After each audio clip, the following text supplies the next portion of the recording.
wabarakatuh.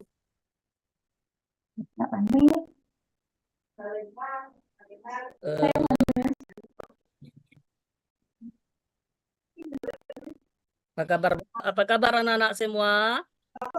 Baik, Pak. Alhamdulillah. Baik, jadi sebelum kita mulai pembelajaran pada hari ini, supaya mendapat keberkahan pembelajaran pada hari ini, mari kita ucapkan basmalah. Bismillahirrahmanirrahim. Baik, sebelum kita mulai pembelajaran, Bapak mau menanya dulu, apakah kita semua sudah hadir semua? Hadir, Pak. Masih ada kawan-kawan kita yang belum hadir? Zulhaini. Oh, Zulhaini. Sakit, Pak. Panen 5. Mudah-mudahan Bapak Zulhaini diberikan kesehatan secepatnya. Pembelajaran kita pada hari ini mengenai bab 3, masalah sholat mencegah dari perbuatan keji dan munkar. Dan materinya itu adalah makna sholat. Baik. Sebelum kita mulai pembelajaran pada hari ini, Bapak mau nanya kepada anak-anak semua, berapa kali dalam sehari kita melakukan sholat? 5 kali, Pak. 5 kali, Pak. Apa sholat mampu membentuk akhlak yang baik? Iya, Pak. Iya, Pak. Bagaimana pendapatmu tentang orang yang rajin salat namun gemar bermaksiat? Oh, bagus. Baik. Sebelum kita mulai pembelajaran, mari kita masuk dalam tujuan pembelajaran sholat mencegah dari perbuatan keji dan mungkar, dan subterinya itu adalah mengenai tentang makna sholat. Yang pertama, tujuan pembelajarannya itu menjelaskan makna sholat sebagai mencegah dari perbuatan keji dan mungkar. Yang kedua, menguraikan pengertian keji dan mungkar. Yang ketiga,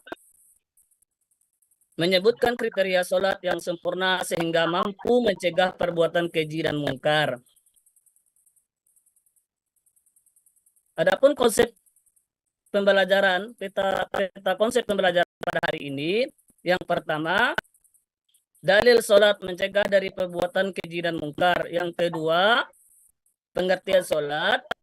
Yang ketiga, pengertian keji dan mungkar.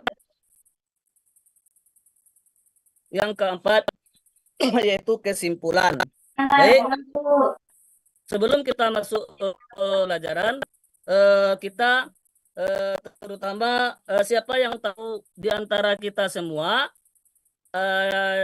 di mana dalil ayat berapa dalil menjelaskan bahwasanya sholat mencegah dari perbuatan keji dan mungkar? Siapa yang tahu? Dalam surah apa? Bagus, ayat berapa? Ayat 45. Ya, Bu Daria. Nah, ya, nah. Jadi tahu nggak apa ayatnya? Coba bacakan dulu, Bu Daria.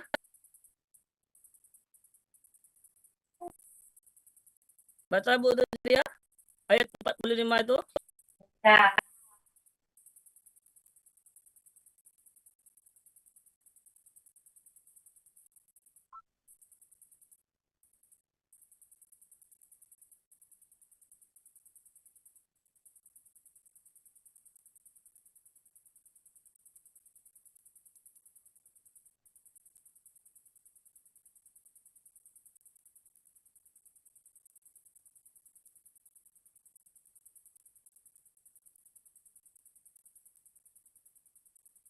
Baik. Makasih diucapkan kepada Nadia. Baik, selanjutnya siapa yang tahu akan kandungan ayat tersebut? Kandungannya, Pak, mencegah perbuatan memerintahkan kita untuk sholat, Pak. Ya, yang pertama. Terus apa lagi? Bagus, bagus, luar biasa. Jadi ada dalil yang menjelaskan bahwasanya salah satu sholat itu mencegah dari perbuatan keji dan mungkar. Bacalah kitab yang mana artinya, bacalah kitab Al-Quran yang diwahyukan kepadamu Muhammad dan laksanakan sholat. Selanjutnya, sesungguhnya sholat itu mencegah dari perbuatan keji dan mungkar. Dan ketahuilah, mengingat Allah, sholat itu lebih besar ketimbang dari ibadah yang lain. Baik, Allah mengetahui apa yang kamu kerjakan. Baik. Adapun pengertian sholat adalah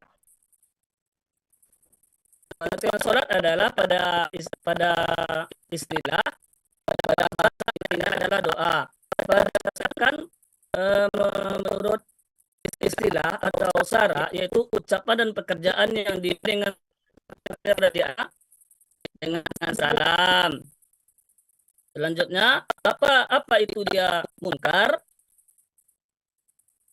Apa dia pengertian keji? Keji secara bahasa artinya perbuatan atau kejahatan yang menimbulkan besar seseorang. Nah, sedangkan secara istilah, keji adalah suatu perbuatan yang melanggar susila. Adapun selanjutnya pembelajaran kita itu menjelaskan bahwasanya tentang munkar.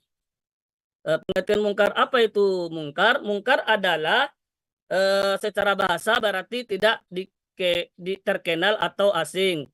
Selanjutnya, secara istilah, mungkar adalah segala perbuatan yang mengingkar syariat dan ketentuan dengan fitrah dan masalah.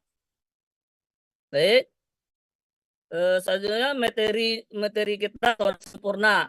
Sholat sempurna inilah yang akan bisa membuat ketika kita sholat sempurna, maka kita bisa tercegah dari perbuatan nahi dan mungkar.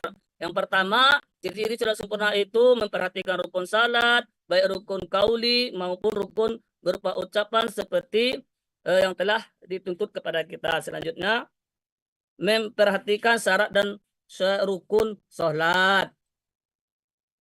Memperhatikan hal-hal yang mampu membatalkan sholat. Selanjutnya,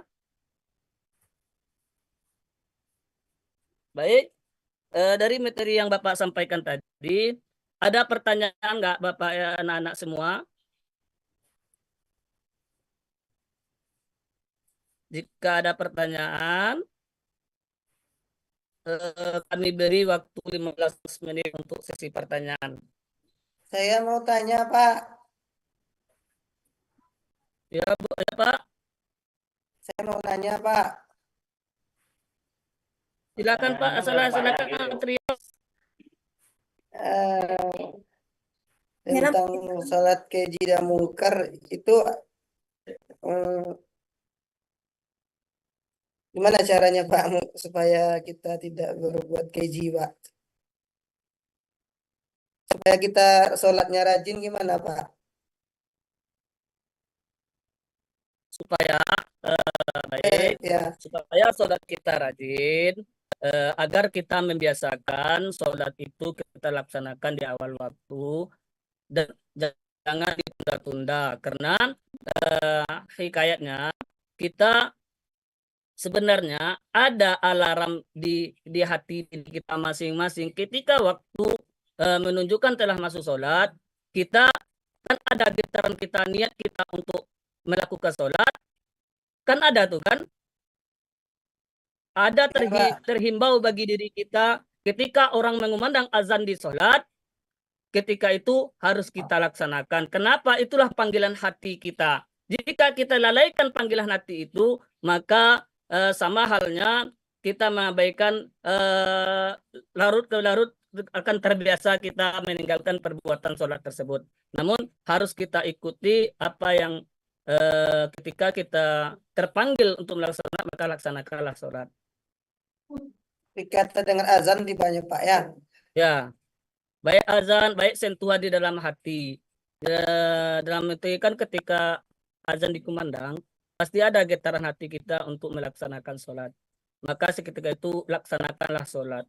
Kenapa? Karena nanti kalau kita laun, nanti kita terlupa akan sholat tersebut dengan godaan setan-setan untuk supaya meninggalkan sholat tersebut. Terima kasih Pak. Baik.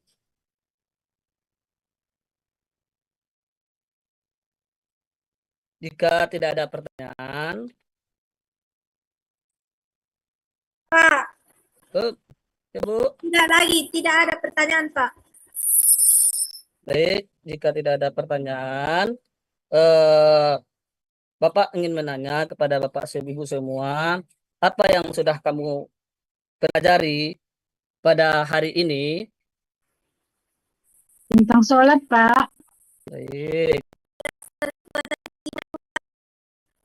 Baik. Apa yang kamu kuasai dari materi makna sholat tersebut? Kandungan ayat tadi, Pak. Kandungan ayat. Baik. Bagi apa materi yang belum Bapak anak yang belum kuasai mengenai tentang materi sholat, mencegah dari makna sholat tersebut?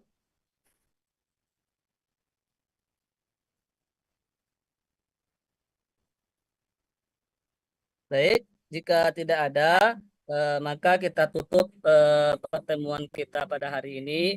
Baik, Bapak minta kepada anak-anak untuk membuat satu kesimpulan dari pembelajaran kita pada hari ini. Baik, siapa yang bisa menyimpulkan pembelajaran kita pada hari ini? Dari makna sholat tersebut.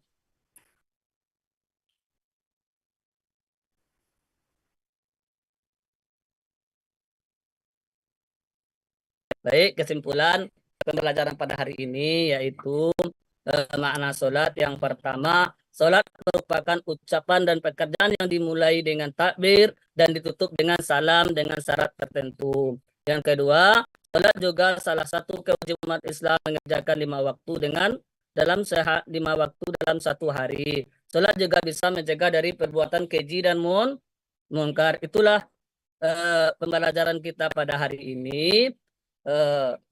Jika terima kasih dan sampai jumpa di pertemuan lain waktu, dan adapun pembelajaran kita selanjutnya menjelaskan tentang ketentuan sholat pada pertemuan yang akan datang. Mudah-mudahan kita diberikan kesehatan oleh Allah Subhanahu wa Ta'ala dan bisa bertemu kembali di lain waktu. Sampai jumpa. Assalamualaikum warahmatullahi wabarakatuh. Waalaikumsalam.